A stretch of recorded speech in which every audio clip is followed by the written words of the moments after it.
Shalom everyone, my name's Rabbi David Baum. I'm Rabbi of Congregation Sharei Kodesh in West Boca Raton. It's just days before Hurricane Irma hits us, September 7th. And I wanted to share just a little experience I just had at a local coffee shop. I was there with my kids, getting some coffee, and there was a woman behind me, and she looked a little lonely. So I reached out to her, and we started talking.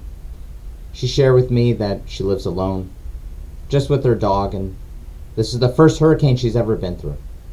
She's scared, and she started tearing up. So I assured her that she should stay put. She's in a safe place. But then I told her something that all of us need to hear. None of us are alone. I gave her my number just in case if she feels lonely and wants to talk. In our parsha this week, Ki Tavo, we learn about a really interesting character, the farmer. The farmer is probably the most lonely character in ancient Israel. Most of the year they live alone, maybe with their families, tending their gardens and their fields. And sometimes they feel they're not supported by anyone. But our tradition compelled them to come to the center of the Jewish world at the time, Jerusalem. The farmer knows nature. They're totally dependent on nature. They understand the natural order of the world. They know they cannot speed up the harvest. They know they can't control the weather. They're at the mercy of the forces of nature. And sometimes they may even feel like they're not supported. Our lives as city dwellers are a lot different. We're not dependent on the natural order of the world as much as we think we are. We're very much separated from nature. We buy our food from the market, and we don't know where it came from. Many of us forgot what it's like to live in the fields, in the country. The farmer had to bring their first fruits with them, their bikurim. And the Mishnah talks about what the blessing they had to recite looked like and what the scene was like. The farmer would leave their home and they would bring these fruits to the holy temple. And the city dwellers would be there, ready to welcome them. And they would say the following: "Our brothers and sisters of such and such place, bo'achem l'shalom, come in peace."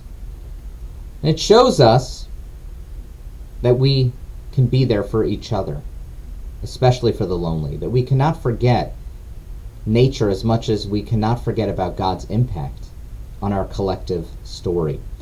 Farmers live with an appreciation of the world that maybe sometimes we don't, but maybe we should. I was born in the state of Florida. I've experienced some major hurricanes during my time. Andrew, Wilma, and now maybe Irma. And it's during these immense and intense storms that all of us have to retreat to our homes for safety.